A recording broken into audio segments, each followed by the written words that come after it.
Ada satu hal yang menarik juga yang diperbincangkan di masyarakat dan di kalangan dunia usaha tentu saja, bahwa Munaslup itu didukung oleh pemerintah. Dalam hal ini pemerintah Presiden Jokowi maupun pemerintah yang akan datang, yaitu pemerintahan Prabowo Subianto. Kenapa begitu? Indikasinya itu terlihat dari beberapa tokoh yang orangnya Jokowi, orangnya Prabowo, dan bahkan di situ hadir menteri yang nanti akan mengurus legalisasi dari proses kepengurusan, yaitu Menteri Hukum dan HAM, dan memberikan ucapan selamat secara terbuka.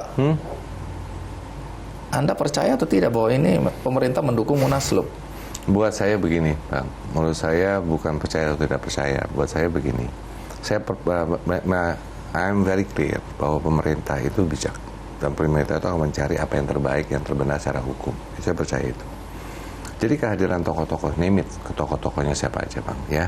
Saya dipertanyakan waktu itu, misalnya Pak Ketua MPR, Pak Bambang Susatyo hadir dalam Munaslupnya.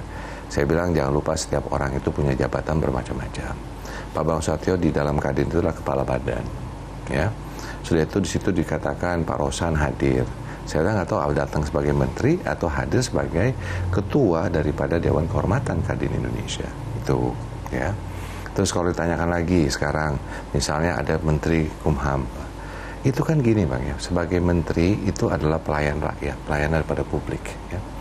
Undangan dari siapapun pasti beliau hadir. Terus beliau diminta untuk memproses. Ya tugas beliau untuk memproses, Bang. Beliau pasti menerima. Kalau dari sana kami memberikan, siapapun memberikan, beliau akan terima dan jawaban beliau pasti kami akan proses. Baik, tapi ucapannya itu ada konotasi, ini sekali lagi ya, kita nggak bisa bilang benar atau tidak, bahwa dia mendukung dengan pertama mengatakan bahwa ini ada masalah di Kadin dan sudah diselesaikan melalui Munaslup. Pertama itu, jadi indikasi bahwa Munaslup menyelesaikan, jadi Munaslup ini legal. Kemudian yang kedua, ucapan selamat kepada kepengurusan baru. Apakah itu bukan indikasi bahwa pemerintah mendukung? Enggak, Bang. Di situ kita harus mulai belajar kedewasaan kita. Kedewasaan kita jangan nih ada satu bermain dengan persepsi. Ya. Kita harus lihat dengan kenyataan. Gitu. Janganlah kehadiran seseorang itu melegitimasi sesuatu. Gitu ya. Jadi yang paling penting adalah kenyataannya, gitu. Jadi saya tidak akan mengandai-ngandai dengan legitimasi dan semuanya. Kalau buat saya lihat, saya melihatnya simple. Saya melihat orang baik kok, Bang. Pak ini hadir, diundang, hadir ini. Masa kalau baru terjadi, datang diundang selamat, ya selamat lah, Bang. Tapi itu beliau kan dilihat juga sebagai pribadi atau sebagai menteri dan semuanya duduk situ. Nanti beliau ini kan belum dapat masukan. Beliau kan juga bijak, Bang. Beliau ada seorang menteri hukum. Beliau akan melakukan permintaan proses, ya kan? Nah, dari kami sudah mengirim surat kepada beliau juga menjelaskan konteksnya. Biarlah nanti beliau melihat, beliau mendapatkan informasinya, dan beliau juga mungkin belum nonton waktu kemarin kejadian di Munaslup. Munaslup itu siapa aja yang hadir, siapa aja yang dikatakan saya ini, saya itu dan semuanya. Itu pembuktiannya ada, ya kan? Nanti beliau juga kan nggak mungkin Bang seorang menteri hafal anggaran dasar Kadin, ADRT Kadin, tidak, ya kan? Nanti beliau pasti dengan bijak akan melihat mana sih yang namanya kepresnya, mana sih ADRT-nya, mana sih peraturan organisasinya. Dari situ beliau melihat, terus lihat proses daripada Munaslup ini bagaimana, legal atau ilegal, prosedur dijalankan atau tidak, korumnya ada atau tidak, pembuktian yang jelas. Kan gitu. Pihak Anda udah berkirim surat ke Kementerian Hukum dan HAM dan meminta, baru hari ini, Bang, meminta agar kalau ada pengajuan kepengurusan di hasil Munaslup jangan dilanjutkan legalisasinya. Karena kami belum memberikan penjelasan. Kami berharap bahwa kami akan diberikan kesempatan untuk memberikan penjelasan dengan membawa bukti-bukti dan anggaran dasar dan semuanya. Wajar dong, Pak. Sekarang saya mau tanya, dari dulu kursi ketua umum Kadin itu diperebutkan, ada yang berani bayar bermiliar-miliar untuk bisa duduk di posisi Anda sekarang ini, ada yang gontok-gontokan, ada yang berantem dan seterusnya. Kenapa ketua umum menjadi penting ya? Saya juga bingung, Bang. Karena kalau saya sudah masuk merasai mungkin lebih banyak saya keluar istilahnya biaya bang untuk menjalankan organisasi dibanding yang lain gitu ya. Tapi bukan itu loh bang. Intinya bahwa kalau saya lihat, saya nggak tahu kenapa setiap orang itu berkeinginan. Tapi waktu saya berkeinginan untuk masuk ke dalam Kadin ini juga waktu itu bang, sebetulnya tuh senior udah dorong saya untuk masuk bang. Tapi saya mikir tak dulu lah gitu kan, saya tanya, saya nggak pernah kepikiran mau jadi ketua umum Kadin. Waktu itu kalau saya sendiri adalah karena saya sakit waktu itu, saya kena COVID di Desember tahun 2020. Di Januari saya diminta periksa karena darah saya kental, diminta untuk diperiksa jantungnya, ternyata ada 3 blockage. Saya harus di balon pada waktu itu. Dan waktu itu terus terang bang, saya itu dalam mungkin namanya midlife crisis or whatsoever. Dan salah satu waktu itu dalam proses itu saya baca satu buku yang direkomendasikan namanya Halftime. Yang dimana mungkin this is time for me after first half. Ada half time-nya, lagi bingung kali ya, gue terus second half. Kayak main bola gitu, babak kedua. Babak kedua hidup saya apa? Saya bilang, oh mungkin ini panggilan saya Kadin. Karena bersamaan dengan itu proses itu, saya dinikahkan, saya bilang saya ingin give back. Akhirnya di Februari saya mengatakan saya mau. Di bulan Maret saya deklarasi untuk menjadi ketua umum Kadin.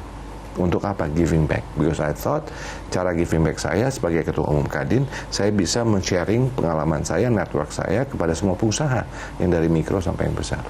Itu saya nggak bisa jawab yang lain. Banyak orang berpikir bahwa kalau menjadi ketua umum Kadin dapat banyak privilege ya, baik dalam bisnis, peluang, kesempatan dan seterusnya. Dan juga ini satu langkah atau batu loncatan menuju jabatan menteri. Mohon maaf bang ya, sebetulnya kalau bicara menteri misalnya, mungkin beberapa pernah diisukan dan segala macam. Bang, tujuan saya bang, bukan itu kok. Saya nggak ini bang. Truly saya katakan dari awal bahwa ini adalah creating impact for the people. Dimanapun saya berada, as long as saya bisa membuat dampak yang positif terhadap yang namanya bangsa ini. Karena tadi dalam tahap kedua babak kehidupan saya, itu saya pikir yang ingin saya lakukan. Anin Bakri secara terbuka membuka peluang untuk kemungkinan duduk bersama dan menyelesaikan persoalan ini. Bagaimana dengan tawaran itu? Bang, gini, buat saya Anin itu teman, ya, untuk seorang Arsyad Rashid, ya. Tapi saya juga itu pribadi. Tapi ada topi saya sebagai ketua umum Kamar Dagang dan Industri, sebagai ketua umum. Nah, sebagai ketua umum, saya tidak bisa berbahasa hanya untuk diri saya sendiri. Saya harus menanyakan konstituen saya, pengurus saya, anggota luar biasa saya. Kalau semua mengatakan, Pak, Tum, bicara, siap, ya kan? Karena tadi bang, I am not Arsyad Rashid in that context. Kalau untuk bertemu ngobrol sih monggo-monggo aja bang, nggak ada masalah. Jadi kalau tujuannya adalah rekonsiliasi dan kalau itu tercapai, apakah Anda akan memaafkan orang-orang yang tadinya berinisiasi untuk mendongkel atau menggulingkan Anda? Kalau buat saya kan gini bang ya, kalau sebagai manusia selalu forgiveness. Kita diajarkan oleh Tuhan, kita harus memaafkan. Tetapi gini bang, secara organisasi ada aturannya. Jadi waktu proses apapun yang terjadi, saya kan harus membawa ini ke dalam pengurusan. Makanya tindakan disipliner harus dilakukan. Bang, kita harus menjalankan apa yang ada secara hukum. Nggak bisa dipermainkan hukum itu. Nah udah, kalau sekarang untuk menjadi namanya mencari jalan solusi, saya selalu ingin mencari solusi. Karena saya bukan masalah jabatan yang saya pertahankan bang, tapi tadi kalaupun solusinya harus in accordance atau harus sesuai dengan ADRT yang ada, cari jalannya. Kalau sekarang dalam upaya rekonsiliasi Anda yang diminta mundur, bang, tadi bang, selama itu prosesnya saya akan menanyakan dengan konstituen saya, bicara dengan pengurus yang ada, luar biasa, nggak masalah bang, nggak masalah. Anda tidak gila jabatan? No, at all bang. Baik. Mungkin Anda punya usulan untuk menyelesaikan masalah Kadin ini? Bisa saja kita lakukan misalnya bang, kalau pengen teman-teman nih semua setuju nih, bukan saya nih bang, teman-teman daerah dan semua setuju, ya kita lakukan namanya adalah percepatan daripada Munas. Kan 1,5 tahun bang, persiapan 6 bulan, habis itu kita lakukan Munas. Ayo, ya kan? Anda akan legowo di situ. Legowo bang. Tapi kalau diturunkan dengan cara-cara seperti ini, Anda tidak bukan bisa. legowo terhadap diri saya sendiri sebagai ketua umum bang. Martabah daripada organisasi. Seorang Arsyad Rashid itu nggak masalah, saya nggak punya ego bang. Tapi sebagai ketua umum Kamar Dagang, ini kan harus dijaga. Organisasi yang dijaga, Bang, bukan saya. Baik, terima kasih Mas Arsyad. Terima kasih, Bang. Doa kami semua tentu saja agar persoalan ini cepat selesai. Amin, Bang. Karena ini masa-masa kritis di mana peralihan kekuasaan Saya juga pengen gitu, Bang. Ini membutuhkan fokus. energi yang besar, Betul, setuju. membutuhkan pemikiran dari semua pihak, Setuju. dan dunia usaha nggak boleh ganjang-ganjing. Setuju. Kita sedang menunggu investasi masuk, Setuju, Bang. utang luar negeri terlalu besar, Kita banyak dan PR-nya, Bang. program Banyak PR-nya kita. Baik, Banyak ya. PR-nya. Jadi tapi harus apapun- bersatu gotong royong. Baik, di tengah situasi seperti ini, terima kasih untuk waktu Anda, Terima kasih, Bang. dan semoga tentu saja semuanya bisa berakhir dengan baik. Amin.